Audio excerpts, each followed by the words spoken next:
नमस्कार मित्रों, हमारे ज्योतिष गंगा चैनल में आपका स्वागत है। जैसा कि हम सब जानते हैं कि जिसने जन्म लिया है उसकी मृत्यु निश्चित है, चाहे वो कोई भी प्राणी क्यों न हो। पुनर्जन्म की चर्चा सिर्फ हमारे हिंदू समाज में ही पाई जाती है, जबकि पश्चिम के धर्म इस सिद्धांत को नहीं मानते हैं। परंतु सवाल यह है कि क्या मृत्यु के बाद पुनर्जन्म मिलता है, और पुनर्जन्म आखिर होता क्या है। जैसा कि भारतीय उपनिषदों के अनुसार आत्मा एक शरीर छोड़ तुरंत दूसरे शरीर को धारण कर लेता है, परंतु पुराणों के अनुसार यह समय कम और ज्यादा भी हो सकता है। 3 दिन, 13 दिन, सवा माह या सवा साल।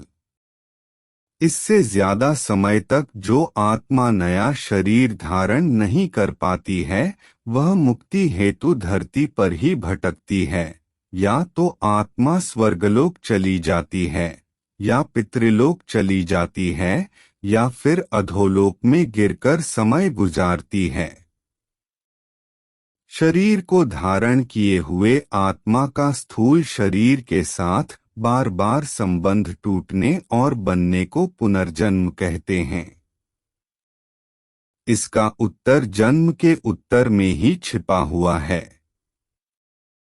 दरअसल सूक्ष्म शरीर और स्थूल शरीर के बीच जो प्राणों का संबंध स्थापित है, उसका संबंध टूट जाना ही मृत्यु है, और उसका जुड़ जाना ही पुनर्जन्म है।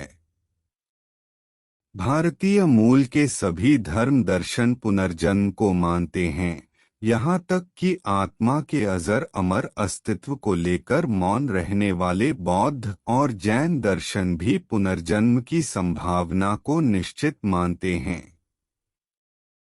फिर से जन्म लेने की तकनीक पर भले ही मतभेद हों, पर दोबारा जन्म की बात को किसी न किसी रूप में सभी मान रहे हैं। व्यक्ति के कर्म और पुनर्जन्म एक दूसरे से जुड़े हुए हैं।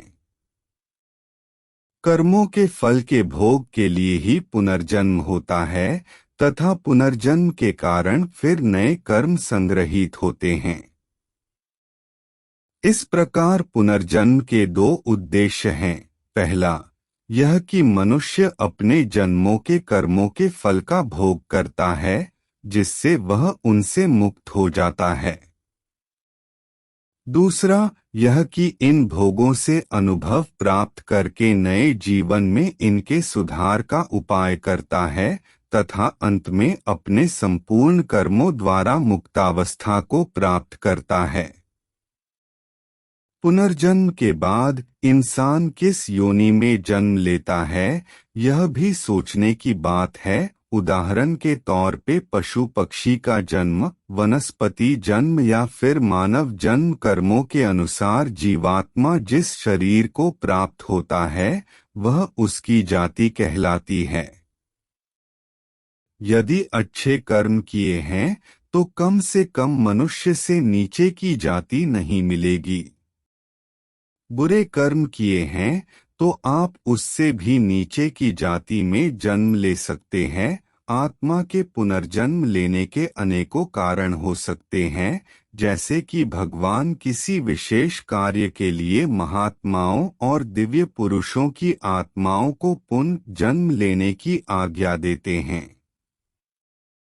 ऐसा माना जाता है कि संसार में किए गए पुण्य कर्म के प्रभाव से व्यक्ति की आत्मा स्वर्ग में सुख भोगती है, और जब तक पुण्य कर्मों का प्रभाव रहता है, वह आत्मा दैवीय सुख प्राप्त करती है।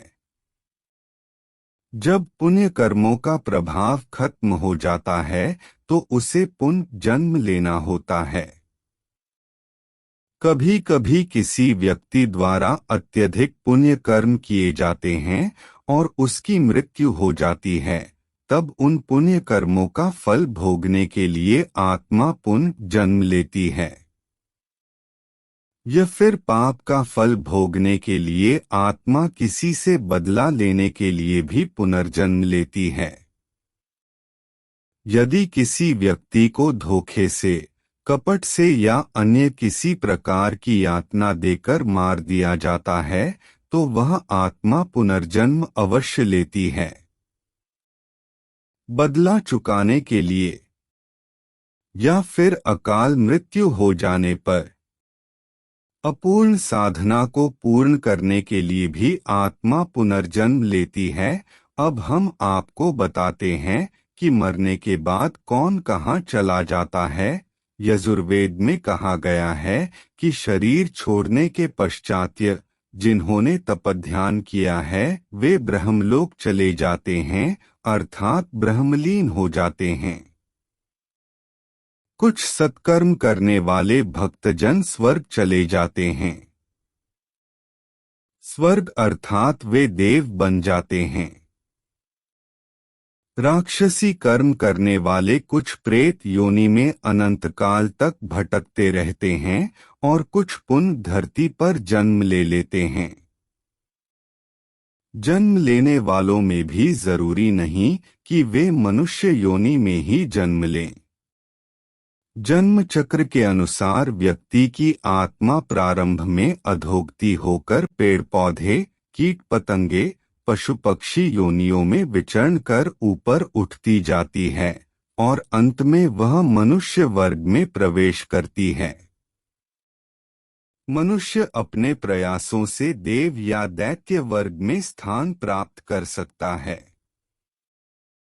वहां से पतन होने के बाद वह फिर से मनुष्य वर्ग में गिर जाता है।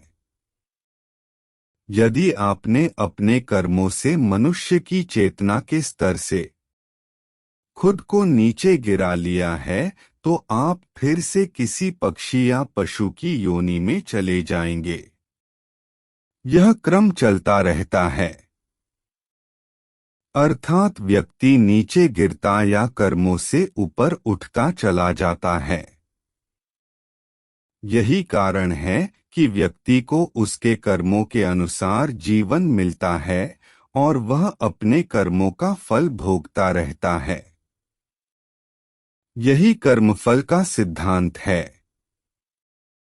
प्रारब्ध का अर्थ ही है कि पूर्व जन्म अथवा पूर्व काल में किए हुए अच्छे और बुरे कर्म जिसका वर्तमान में फल भोगा जा रहा हो।